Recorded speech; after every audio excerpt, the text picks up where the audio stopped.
What's the millennial question? Apparently, millennials, as a generation, which is a group of people who were born approximately 1984 and after, are tough to manage. And they're accused of being entitled and narcissistic and self-interested, unfocused, lazy. But entitled is the big one. And because they confound leadership so much, what's happening is leaders are asking the millennials, what do you want? And millennials are saying, we want to work in a place with purpose, love that. We want to make an impact, you know, whatever that means. We want free food and beanbags. And so somebody articulates some sort of purpose, there's lots of free food and there's beanbags, and yet for some reason, they're still not happy. And that's because they're missing, there's a missing piece. What I've learned is that I can break it down into 4 pieces, right? There are four things, 4 characteristics. One is parenting, the other one is technology, the third is impatience, and the fourth is environment. The generation that we call the millennials, too many of them grew up subject to, not my words, failed parenting strategies, you know? Where, for example, they were told that they were special all the time. They were told that they could have anything they want in life, just because they want it, right? They were told, some of them got into honors classes, not because they deserved it, but because their parents complained. And some of them got A's, not because they earned them, but because the teachers didn't want to deal with the parents. Some kids got participation medals. You got a medal for coming in last, right? Which the science we know is pretty clear, which is it devalues the medal and the reward for those who actually work hard. And it actually makes the person who comes in last feel embarrassed because they know they didn't deserve it, so it actually makes them feel worse, right? So you take this group of people, and they graduate school, and they get a job, and they're thrust into the real world, and in an instant, they find out they're not special, their moms can't get them a promotion, that you get nothing for coming in last, and by the way, you can't just have it because you want it, right? And in an instant, their entire self-image is shattered. And so you have an entire generation that's growing up with lower self-esteem than previous generations. The other problem, to compound it, is we're growing up in a Facebook, Instagram world. In other words, we're good at putting filters on things. We're good at showing people that life is amazing even though I'm depressed, right? And so everybody sounds tough, and everybody sounds like they got it all figured out. And the reality is there's very little toughness, and most people don't have it figured out. And so when the more senior people say, well, what should we do? They sound like, this is what you got to do. And they have no clue, right? So you have an entire generation growing up with lower self-esteem than previous generations, right? Through no fault of their own. Through no fault of their own, right? They were dealt a bad hand, right? Now let's add in technology. We know that engagement with social media and our cell phones releases a chemical called dopamine. That's why when you get a text, it feels good, right? So, you know, we've all had it where you're feeling a little bit down or feeling a bit lonely, and so you send out 10 texts to 10 friends, you know, hi, hi, hi, hi, hi, because it feels good when you get a response, right? Right? It's why we count the likes. It's why we go back 10 times to see if my Instagram is growing slower, did I do something wrong? Do they not like me anymore, right? The trauma for young kids to be unfriended, right? Because we know when you get it, you get a hit of dopamine, which feels good. It's why we like it. It's why we keep going back to it. Dopamine is the exact same chemical that makes us feel good when we smoke, when we drink, and when we gamble. In other words, it's highly, highly addictive, right? We have age restrictions on smoking, gambling, and alcohol, and we have no age restrictions on social media and cell phones, which is the equivalent of opening up the liquor cabinet and saying to our teenagers, hey, by the way, this adolescence thing, if it gets you down. But that's basically what's happening. That's basically what's happening, right? That's basically what happened. You have an entire generation that has access to an addictive, numbing chemical called dopamine through social media and cell phones as they're going through the high stress of adolescence. Why is this important? Almost every alcoholic discovered alcohol when they were teenagers. When we're very, very young, the only approval we need is the approval of our parents. And as we go through adolescence, we make this transition where we now need the approval of our peers. Very frustrating for our parents, very important for us. It allows us to acculturate outside of our immediate families into the broader tribe, right? It's a highly, highly stressful and anxious period of our lives, and we're supposed to learn to rely on our friends. Some people, quite by accident, discover alcohol and numbing effects of dopamine to help them cope with the stresses and anxieties of adolescence. Unfortunately, that becomes hardwired in their brains, and for the rest of their lives, when they suffer significant stress, they will not turn to a person, they will turn to the bottle. Social stress, financial stress, career stress, that's pretty much the primary reasons why an alcoholic drinks, right? What's happening is because we're allowing unfettered access to these dopamine-producing devices and media, basically it's becoming hardwired, and what we're seeing is as they grow older, too many kids don't know how to form deep, meaningful relationships.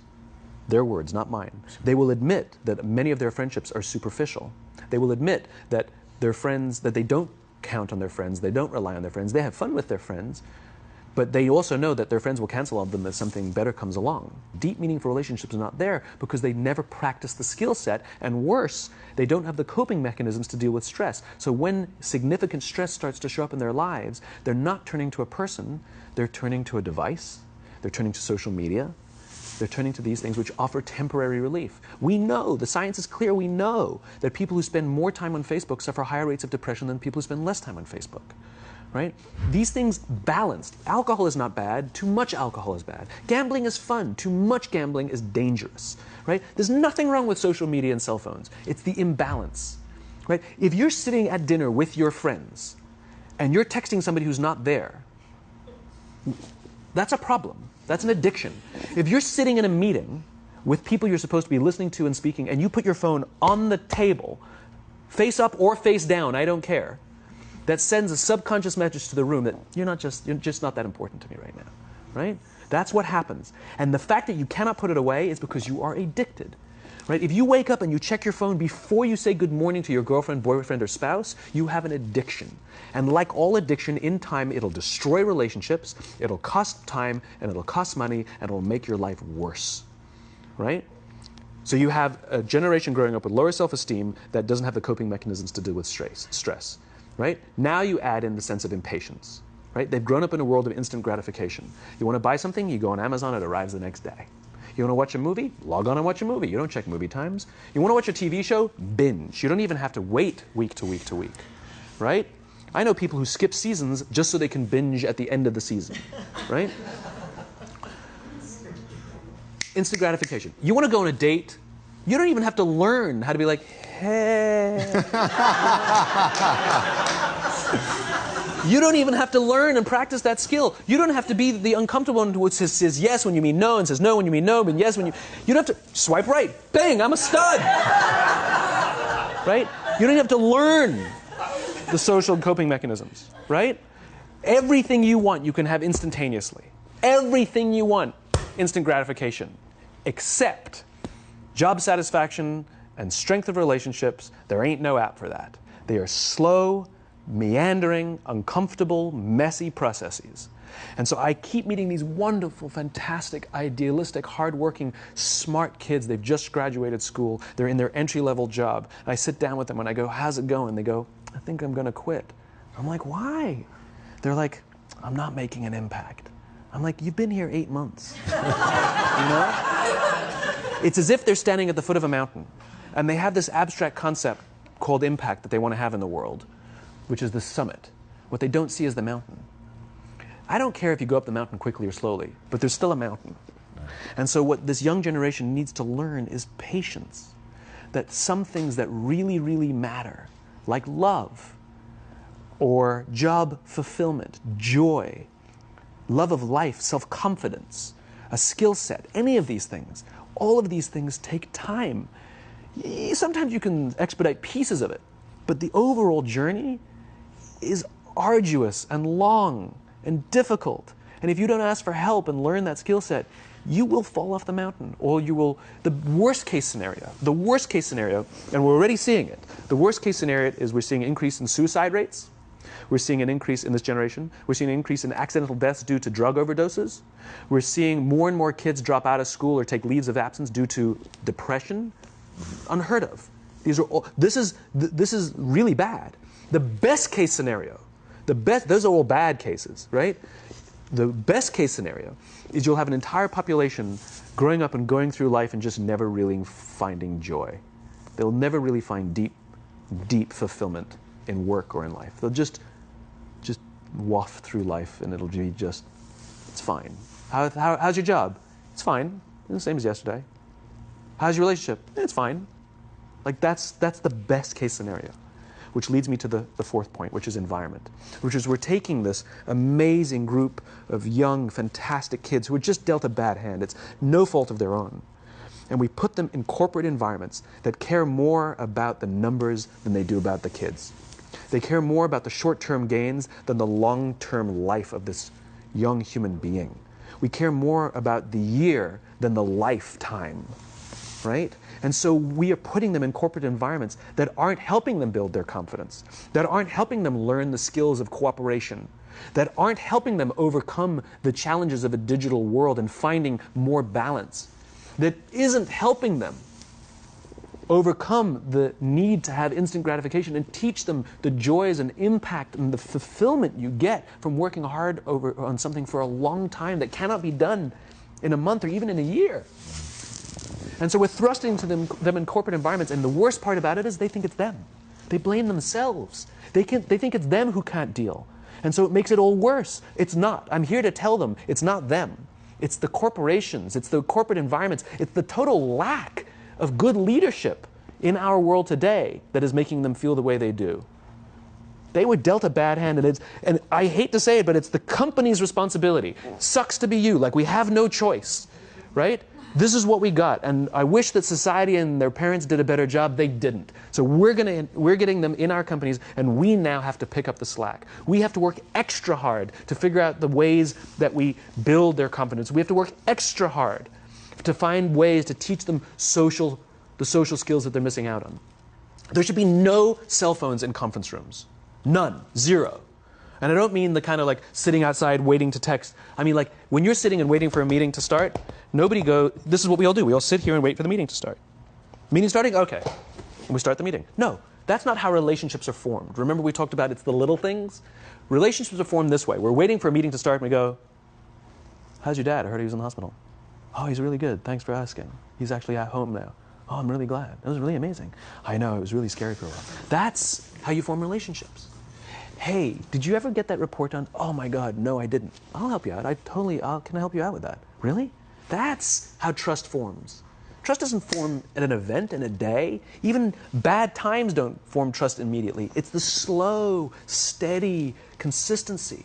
And we have to create mechanisms where we allow for those little innocuous interactions to happen. But when we allow cell phones in conference rooms, we just, okay, have the meeting. And then my favorite is like when there's a cell phone there and you go like this, you go. It rings and you go. I'm not going to answer that. Like, Mr. Magnanimous, you know?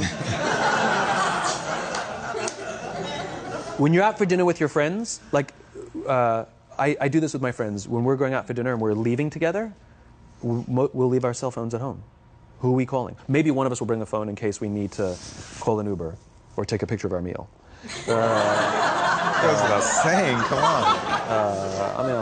on. I'm an idealist, but I'm not insane. You know? Not a heathen. I mean, it looked really good. We'll take one phone.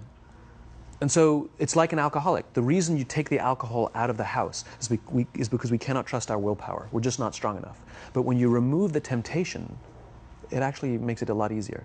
And so when you just say, don't check your phone, people literally will go like this. And somebody will go to the bathroom, and what's the first thing we do? Grab the phone. Because I wouldn't want to look around the restaurant for a minute and a half, you know? But if you don't have the phone, you just kind of enjoy the world. And that's where ideas happen. The constant engagement is not where you have innovation and ideas. Ideas happen when our minds wander and we go, and you see something, I bet they could do that. That's called innovation, right? But we're taking away all those little moments, right? You should not, and none of us should charge our phones by our beds. We should be charging our phones in the living rooms, right? Remove the temptation. You wake up in the middle of the night because you can't sleep, you won't check your phone, which makes it worse. But if it's in the living room, it's relaxed, it's fine. But it's my alarm clock. buy an alarm clock. They cost $8, right? I'll buy you an alarm clock, right? But the point is we now, in industry, whether we like it or not, we don't get a choice. We now have a responsibility to make up the shortfall and to help this amazing, idealistic, fantastic generation build their confidence, learn patience, learn the social skills, find a better balance between life and technology. Because, quite frankly, it's the right thing to do.